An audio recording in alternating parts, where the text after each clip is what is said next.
Welcome to Tenor Tech, where I solve the problems you didn't even know you had. You start by preparing the workspace so every stroke behaves predictably. Create a canvas with the resolution you need, 300 dpi for prints, 72 for screens.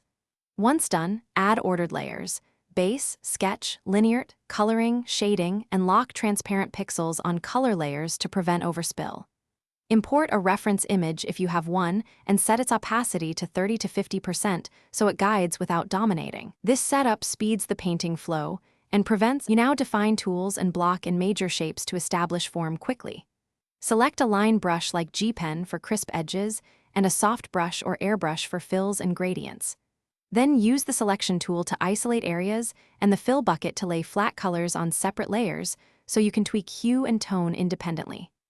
Once blocked, create clipping masks and set a multiply layer for shadows and a screen or add layer for highlights. This preserves edges while adding depth.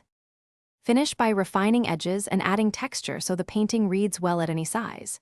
You should use smudge and small textured brushes for hair, fabric, and skin detail, dodge and burn, or paint on soft multiply/add layers to enhance form and light. When satisfied, either save as PSD to retain layers or export PNG for transparency or JPG for smaller file size.